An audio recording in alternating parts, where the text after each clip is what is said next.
नमस्कार। आज की इस प्रस्तुति में आप सभी का आत्मीय स्वागत है। क्या आप जानते हैं कि भगवान शिव का अर्थ केवल एक नाम या मूर्ति तक सीमित नहीं है, बल्कि ये उस क्वांटम स्टेट का नाम है जहां से पूरा ब्रह्मांड शुरू होता है। शिव शब्द का अर्थ है जो नहीं है, दैट विच इज नॉट। वे उस शून्य एब्सोल्यूट वॉइड के प्रतीक हैं जिसमें अनंत्य समाया हुआ है। चलिए आज शून्य से अनंत्य के इस सफर में शिव के इस वास्तविक रहस्य से पर्दा उठाते हैं। भगवान शिव का अर्थ केवल एक नाम तक सीमित नहीं है, ये एक अत्यंत गहरा और दार्शनिक शब्द है। संस्कृत व्याकरण और आध्यात्मिक ग्रंथों के अनुसार इसके कई अर्थ निकलते हैं। कल्याणकारी या शुभ। शिव शब्द का सबसे सरल और मूल अर्थ है कल्याण, ऑस्पिशियसनेस। वे जो सबका मंगल करते हैं, सबका भला करते हैं और स्वयं अत्यंत शुभ स्वरूप हैं, वही शिव हैं। शाश्वत और शून्य। शास्त्रों में कहा गया है शिवस्य अर्थः शून्यम च। शिव का अर्थ है वो जो नहीं है, the one who is not. इसका मतलब ये है कि सृष्टि के बनने से पहले भी जो अस्तित्व में था और सृष्टि के नष्ट होने के बाद भी जो शेष रहेगा, वो शिव है। वे अनंत आकाश और शून्य की तरह हैं, जिससे सब कुछ उत्पन्न होता है और अंत में उसी में समा जाता है। चेतना, कॉन्शियसनेस। आध्यात्मिक स्तर पर शिव का अर्थ शुद्ध चेतना है। शव और शिव। कहा जाता है कि शिव के बिना शव है।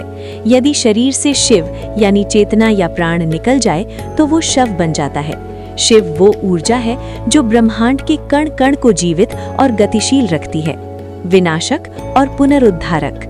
शिव को संहारकर्ता माना जाता है, लेकिन यहाँ विनाश का अर्थ नकारात्मक नहीं है। शिव उस अज्ञान, अंधकार और बुराई का विनाश करते हैं जो नए सृजन के लिए जरूरी है। वे पुराने को खत्म कर नए जीवन का मार्ग प्रशस्त करते हैं। शिव और शव का अंतर। तंत्र और दर्शन शास्त्र में एक बहुत प्रसिद्ध उक्ति है, शिव के बिना शव है। इसका अर्थ ये है कि शिव वो चैतन्य ऊर्जा है, यानी एनर्जी है, जो हमारे शरीर को चलाती है। यदि शरीर से वो ईश्वरीय अंश या चेतना निकल जाए तो केवल निर्जीव शव बचता है। इसलिए शिव का एक अर्थ प्राण तत्व भी है। अर्धनारीश्वर, पुरुष और प्रकृति का मिलन। शिव का अर्थ केवल पुरुषत्व नहीं है, शिव शब्द में शक्ति समाहित है। अर्धनारीश्वर रूप ये दर्शाता है कि इस ब्रह्मांड का निर्माण और संचालन अकेले संभव नहीं है। शिव चेतना है और शक्ति ऊर्जा है। बिना शक्ति के शिव निष्क्रिय है और बिना शिव के शक्ति अनियंत्रित है। लय और प्रलय, the cycle of time. Shiva को महाकाल कहा जाता है। काल का अर्थ समय भी होता है। शिव का अर्थ है वो अवस्था जहाँ समय ठहर जाता है। वे सृष्टि के अंत, लय के अधिपति हैं। यहाँ विनाश का अर्थ नष्ट करना नहीं है, बल्कि पुनरावृत्ति यानी रिसाइकलिंग है। जैसे बीज के नष्ट होने पर ही वृक्ष जन्म लेता है, वैसे ही पुराने के अंत से ही नए का सृजन होता है। नीलकंठ, विष को अमृत बनाने वाले। शिव का अर्थ धैर्य और स्वीकार्यता भी है। समुद्र मंथन के दौरान उन्होंने हलाहल विष पी लिया, लेकिन उसे गले से नीचे नहीं उतारा। इसका प्रतीकात्मक अर्थ ये है कि संसार की बुराइयों और कड़वाहट को अपने भीतर तो रखें, यानी सहन करें, लेकिन उन्हें अपने स्वभाव या हृदय यानी हार्ट तक न पहुंचने दें। अघोर और भोलेनाथ। शिव का एक अर्थ सरलता भी है। वे भोलेनाथ हैं जिन्हें किसी आडंबर या महंगी पूजा की आवश्यकता नहीं है। वे केवल बेलपत्र और जल से प्रसन्न हो जाते हैं। इसका अर्थ ये है कि परमात्मा तक पहुंचने का मार्ग अत्यंत सरल है, बस मन निर्मल होना चाहिए। संक्षेप में कहें तो श का अर्थ है जिसमें सब कुछ सोता है, यानी प्रलय के समय।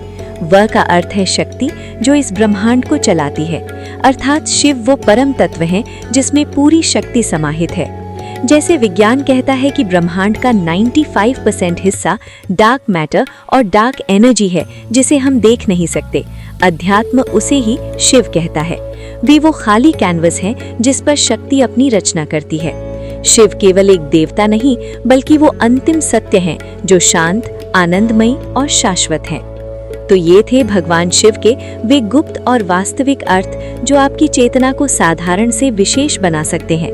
याद रखिए, शिव कहीं बाहर नहीं, बल्कि आपके भीतर के उस मौन में छिपे हैं जहां मैं शून्य हो जाता है। आज के लिए इतना ही। जल्द ही फिर मिलते हैं एक नए दिव्य बोध के साथ। तब तक के लिए अपना और अपने प्रियजनों का ख्याल रखिए। हमारे साथ बने रहने के लिए आपका बहुत बहुत धन्यवाद।